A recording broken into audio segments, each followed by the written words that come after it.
నమస్కారం అండి. ఇప్పుడు మనం మాతృదేవో భవ అనే ఒక చక్కటి కథను వినేద్దామండి. స్వప్న, గుడ్ న్యూస్. నాకు 15 రోజులు లీవ్ శాంక్షన్ అయింది. మనం వచ్చే వారం బయలుదేరి తమిళనాడు, కేరళ వెళుతున్నాం. హ్యాపీగా చెబుతున్న రవీంద్ర స్వప్న వైపు చూసి, అదేమిటోయ్, అంత మంచి న్యూస్ చెబితే ఆనందంగా ఎగిరి గంతులేస్తావు అనుకున్నాను. అలా పెట్టావేంటి ముఖం అన్నాడు చిరాగ్గా. అది కాదండి, మీ అమ్మగారు మనల్ని చూడాలని ఉందని, ఒక్కసారి రమ్మని మీకు చెప్పమని ఇందాక ఫోన్ చేశారండి. పాపం, ఆవిడ మనల్ని చూసి ఏడాదవుతోంది. బాధగా ఉంది స్వప్న. మళ్ళీ మొదలెట్టావా అత్త నామస్మరణ? పెళ్ళైన 2 ఏళ్ల తర్వాత మనకి దొరక్క 15 రోజులు సెలవు దొరికింది. నేను ఇప్పుడే మా ఫ్రెండ్ రఘుకి ఫోన్ చేశాను, చెన్నైలో వాళ్ళ ఇంట్లో దిగుతామని.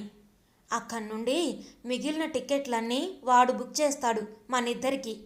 అమ్మ దగ్గరికి మళ్ళీ వెళదాం. నాకు అసలు ఆ పల్లెటూరు అంటేనే చిరాకు. ఒక్కరోజు కూడా ఉండలేను. అమ్మేమో ఆ పొలాలు వదిలి రాదు చిరాగ్గా అన్నాడు. పోనీ వెళ్ళే దారిలో నెల్లూరులో దిగి 2 రోజులు ఆవిడ దగ్గరుండి వెళితే? ఆపు, అలా కాదు. ఈసారి మనం డైరెక్ట్గా చెన్నై వెళుతున్నాం. మా ఊరు ఇంకోసారి వెళదాం. నన్ను విసిగించుకో చిరాగ్గా అన్నాడు. పోనీ ఆవిడ్నే ఇక్కడికి వచ్చి కొన్నాళ్ళు ఉండమానందాం అంది స్వప్న. హా పని మాత్రం చెయ్యకు తల్లి, మనకి ప్రైవసీ ఉండదు. అదీగాక వచ్చినప్పటి నుంచి పిల్లలు పిల్లలు అంటూ గొడవ పెడుతుంది. ఇంకొక 2 ఏళ్ళు మనకి పిల్లలు వద్దు, తర్వాత ఎంజాయ్ చేయలేం అన్నాడు రవీంద్ర. సరే అంది స్వప్న ఇంకెదురు చెప్పలేక. అన్నపూర్ణమ్మ గారికి రవీంద్ర ఒక్కడే కొడుకు. రామాపురంలో పొలాలున్నాయి. రవీంద్ర పుట్టిన కొన్ని నెలలకే భర్త చనిపోయాడు. ఆవిడ కొడుకుని అన్నీ తనే అయి పెంచింది. కానీ ఆ ఊళ్ళో 5వ క్లాస్ వరకే ఉండడంతో 6వ క్లాసు నుంచి నెల్లూరులో హాస్టల్లో ఉంచి చదివించింది. అతనికి మొదటి నుంచి ఆ పల్లెటూరు అంటే అంతగా గిట్టదు. సెలవుల్లో తప్పనిసరే వెళ్ళేవాడు. కానీ అక్కడ ఫ్రెండ్స్ ఎవ్వరూ లేక బోర్ కొట్టేది. ఎలాగో గడిపొచ్చేసేవాడు. వేసవి సెలవులకి మేనత్త వాళ్ళ ఊరికో, మేనమామ వాళ్ళ ఊరికో అమ్మని తీసుకొని వెళ్ళేవాడు. ఆవిడ మాత్రం ఓ 4 రోజులుండి వెళ్ళిపోయేది. అతను మొదటి నుంచి చదువులో మంచి స్టూడెంట్ అవడంతో వెంటనే వైజాగ్లో గవర్నమెంట్ ఉద్యోగం వచ్చింది. 2 సంవత్సరాల క్రితం స్వప్నతో పెళ్ళయింది. పెళ్ళి, మనుగుడుపులు, తిరుపతి వెళ్ళి రావడంతోనే అతని సెలవులన్నీ అయిపోయాయి. అమ్మయ్యా, ట్రైన్ ఎక్కాం. ఇదిగో స్వప్న, ఈ సైడ్ లోయర్ బెర్తు నాకు చాలా సరదా. అందుకనే నేను కావాలని తీసుకున్నాను. నీది ఎదురు లోయర్ బెర్తు సామాన్లు సర్దుతూ భార్యకి చెప్పాడు. స్వప్న, నా బెర్త్ మీద కూర్చుందాంరా, అన్నీ చూడొచ్చు అన్నాడు రవీంద్ర. రైలు కదిలింది. ఇద్దరూ సరదాగా కబుర్లు చెప్పుకుంటున్నారు. ఇంతలో ఒక చంటిబాబునెత్తుకున్న అమ్మాయి, ఏమండి, మీరేమీ అనుకోకపోతే నాకు మీ సైడ్ లోయర్ బెర్త్ ఇవ్వగలరా? బాబుకి మోషన్సు, జ్వరం. నాదేమో మిడిల్ బెర్త్. రాత్రి వీడితో కూర్చోవలసి వస్తే ఇబ్బంది అవుతుంది రిక్వెస్టింగ్గా అడిగింది. అయ్యో, బాబుకి జ్వరమా?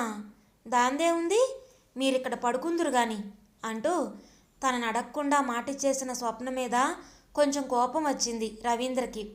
ఇంతలో ఎదురుగా కూర్చున్న ఒక పెద్దావిడ, జ్వరంతో ఒక్కతివే బాబుతో ఎందుకు బయలుదేరావమ్మా అని అడిగింది. 10 రోజుల క్రితం మా అన్నయ్య వాళ్ళ ఇంటికి మా ఆయన తీసుకొచ్చి దింపి వెళ్ళారు. నేను ఇంకా 4 రోజులు ఉండే వెళదామని అనుకున్నాను. ఈలోగా మా వదిన వాళ్ళ అమ్మగారు పోయారని ఫోన్ వచ్చింది. దాంతో నాకు తత్కాల్లో టికెట్ కొన్నాడు మా అన్నయ్య. పొద్దుట వీడికి కొంచెం జ్వరంగా ఉంది. సాయంత్రం నుంచి మోషన్స్ కూడా మొదలయ్యాయి. అన్నయ్య స్టేషన్కి వచ్చి ఎక్కించాడు. ఆయనేమో రేపు చెన్నైలో రిసీవ్ చేసుకుంటారు అంది దీనంగా. పర్వాలేదమ్మా, కంగారు పడకు, మేమందరం ఉన్నాంగా. దాదాపుగా అందరూ హామీ ఇచ్చారు. రవీంద్ర అయిష్టంగానే ఆ బెర్త్ ఇచ్చాడు. తాను లేచి పిల్లాన్ని పక్క ఆవిడ చేతికిచ్చి సామాన్లు సర్దబోయింది. వాడు లేచి ఆవిడ మొహం చూసి ఏడుపు మొదలుపెట్టాడు. తల్లి వెంటనే వాణ్ణి తను తీసుకొని రైలు జర్కికి పడిపోబోయింది. ఆ అమ్మాయిని వారించి అందరూ తలో చెయ్యి వేసి ఆమె సామాన్లు సర్దిపెట్టారు. బాబుని జోకొట్టి ఆ అమ్మాయి వెనక్కి వాలింది. ఇంతలో పక్క నుండి ఇంకో రైలు వెళుతోంది. వెంటనే బాబు ఉలిక్కిపడి లేచి ఏడుపు మొదలుపెట్టాడు. ఆ అమ్మాయిని పెద్దావిడ, నీ పాలేనా అమ్మా, వేరేవేమైనా పడతావా? నేనే ఇస్తాను మొహమాట పడింది ఆ అమ్మాయి. మంచిదమ్మా, మా కాలంలో బాటిల్ పాలు ఎరుగుదుమా మెచ్చుకుంది. రాత్రి భోజనం సమయం అయింది. అందరూ బాక్సులు తీశారు. ఆ అమ్మాయిని అడిగారు. లేదండి, కంగారులో మర్చిపోయాను. ఒక్కరోజుకి పర్లేదులేండి. దోశలు పచ్చడి తెచ్చాను, తింటావా? పులిహోర తింటావా? నేను చపాతీ తెచ్చాను. ఇలా అందరూ ఆఫర్ చేశారు. వద్దండి, బాబుకి పాలిస్తున్నాను కదా, వాడికి మోషన్స్ అవుతున్నాయి. నేను ఇడ్లీ తీసుకొచ్చాను, తినొచ్చు అంది స్వప్న. రవీంద్ర భార్యని మెల్లగా అడిగాడు. పిల్లాడికి మోషన్స్ అయితే తల్లి ఎందుకు తినకూడదు? పిల్లలకి పాలిచ్చినంతకాలం తల్లి పత్యం చేయాలి. చాలా పదార్థాలు తినరు. కొందరు పిల్లలైతే 3 ఏళ్ళు వచ్చే వరకు కూడా తల్లిపాలు తాగుతారు. అన్నాళ్ళు తల్లి జాగ్రత్తగా ఉండాల్సిందే, ఆచితూచి తినాల్సిందే. నేను 5 ఏళ్ళు వచ్చే వరకు తాగానట. రవీంద్ర తనలో తనే గొణుక్కున్నాడు. బాబు నిద్రపోయాక స్వప్న ఇడ్లీలు తినమనిచ్చింది. ఆ అమ్మాయి ఒక ఇడ్లీ తిని రెండోది తినబోతూ ఉండగా పక్క రైలు కూతకి ఉలిక్కిపడి కెవ్వుమన్నాడు బాబు. అంతే, ఆ అమ్మాయి రెండో ఇడ్లీ పక్కన పడేసి చెయ్యి కడిగేసుకొని బాబునెత్తుకుంది. అందరికీ జాలేసింది. రాత్రి అయింది. అందరూ నిద్రలోకి జారుకున్నారు. మిడిల్ బెర్త్ పైన పడుకొని ఆ అమ్మాయిని చూశాడు రవీంద్ర. తను బాబుని భుజం పైన వేసుకొని జోకొడుతుంది. అతను అలా చూస్తూ నిద్రపోయాడు. ఇంతలో ట్రైన్ ఏదో స్టేషన్లో ఆగింది. వెంటనే పిల్లాడు లేచి ఏడుపు అందుకున్నాడు. రవీంద్రకి మెలకు వచ్చింది. ఆ అమ్మాయి ఇంకా బాబుని ఎత్తుకొని జోకొడుతూనే ఉంది. అయ్యో, మీరు నిద్రపోలేదా అడిగాడు రవీంద్ర. లేదండి, వీడికి జ్వరంగా ఉంది, 2 మోషన్స్ కూడా అయ్యాయి బాధగా చెప్పింది. ఆ అమ్మాయిని చూస్తే జాలేసింది. ఈలోగా స్వప్న కూడా లేచింది. నేను కాసేపు ఎత్తుకుంటాను అని తల్లి చేతిలో నుంచి పిల్లాన్ని తీసుకుంది. బాబు మాత్రం తల్లిని విడిచి ఉండడం లేదు. ఈలోగా ఆ అమ్మాయి, కాసేపు బాబుని చూసుకోండి, నేను వాష్రూమ్కి వెళ్ళొస్తాను అని వెళ్ళింది. అవును, బాబు కోసం ఏమీ తినకుండా అంత పత్యం చెయ్యాలా? ఆశ్చర్యపోతూ అడిగాడు. అయ్యో, కామెర్లు అలాంటివి వస్తే ఉప్పు నూనె కూడా 6 నెలలు మానేయాలి అంది స్వప్న. నాకు 2వ ఏట వచ్చాయట గొణుక్కున్నాడు. ఆ అమ్మాయి పిల్లాన్ని తీసుకుంది. మళ్ళీ అందరూ పడుకున్నారు. రవీంద్రకి నిద్ర పట్టింది. మధ్యలో 2-3 సార్లు లేచాడు. ఒకసారి ఆ అమ్మాయి బాబుని ఒళ్ళో పడుకోపెట్టుకొని వెనక్కి వాలి కలత నిద్రపోతుంది. ఒకసారి భుజాన వేసుకొని అటూ ఇటూ తిప్పుతోంది. అర్ధరాత్రి వాష్రూమ్కి వెళ్ళడానికి బెర్తు దిగాడు రవీంద్ర. తిరిగి వస్తూ గమనించాడు ఆమె ఏడుస్తోందని. మెల్లగా భార్యని లేపి విషయం చెప్పాడు. ఏమైందమ్మా అడిగింది స్వప్న. ఒళ్ళు కాలిపోతుంది, కళ్ళల్లో నీళ్లు తిరుగుతూ ఉండగా చెప్పింది. తడిబట్ట పెట్టి ఒళ్ళు తుడుద్దాం, కంగారు పడుకు అని చెప్పి స్వప్న టిఫిన్ బాక్స్ ఖాళీ చేసి దాంట్లో నీళ్లు పోసి తన నాప్కిన్ తడిపి దాంతో చంటాడి ఒళ్ళు తుడిచింది. రవీంద్ర ఆ బాక్స్ పట్టుకొని సహాయం చేశాడు. ఆ అమ్మాయి బాబుని సముదాయిస్తోంది. నుదుటి మీద కూడా తడిబట్ట వేశారు. ఈ అలజడికి పక్క బెర్త్ మీద పడుకున్నాయన విసుక్కున్నాడు. ఏమిటిది తెల్లవార్లు, మేము నిద్రపోనక్కర్లేదా? రవీంద్రకి కోపం వచ్చింది. ఊరికే ఎవరు తెల్లవార్లు కూర్చోరండి. పాపం ఈ బాబుకి జ్వరంతో ఒళ్ళు కాలిపోతుంది. అంత జ్వరం ఉన్న పిల్లాన్ని ఒక్కతి ఎందుకు తీసుకొచ్చిందో? మా అందరి నిద్రలు డిస్టర్బ్ అవుతున్నాయి గొణుక్కున్నాడు. రవీంద్రకి కోపం వచ్చి ఏదో అనబోతుంటే స్వప్న వారించింది. బాబుకి మందు వేస్తే పాలు మందు కూడా కక్కేసుకున్నాడు. ఆ కక్కు వాసన భరించలేకపోయాడు రవీంద్ర. స్వప్న కూడా ముక్కుకి కర్చీఫ్ అడ్డు పెట్టుకొని కాస్త దూరంగా నుంచుంది. ఆ అమ్మాయి మాత్రం కొంచెం కూడా విసుగు లేకుండా చంటాడి ఒళ్ళంతా శుభ్రం చేసి తన చీరంతా కూడా తుడుచుకుంది. బాబు పడుకున్నాడు.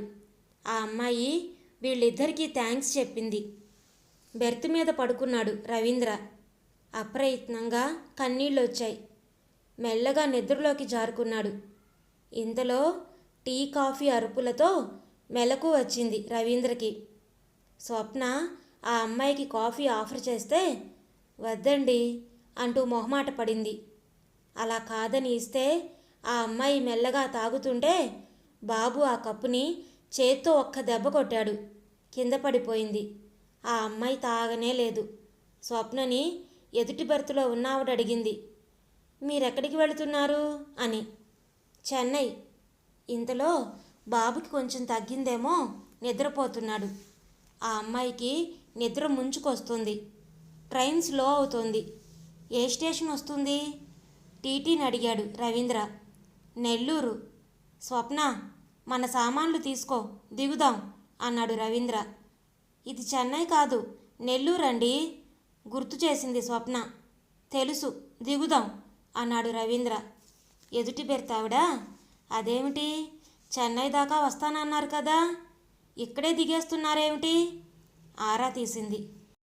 ఇది మా అత్తగారు ఊరు, 2 రోజులుండి చెన్నై వెళతాం ఆనందంగా చెప్పింది స్వప్న. దిగిన వెంటనే రామాపురానికి ఒక ట్యాక్సీ మాట్లాడాడు. అది బయలుదేరగానే చెన్నై ఫ్రెండ్కి ఫోన్ చేశాడు.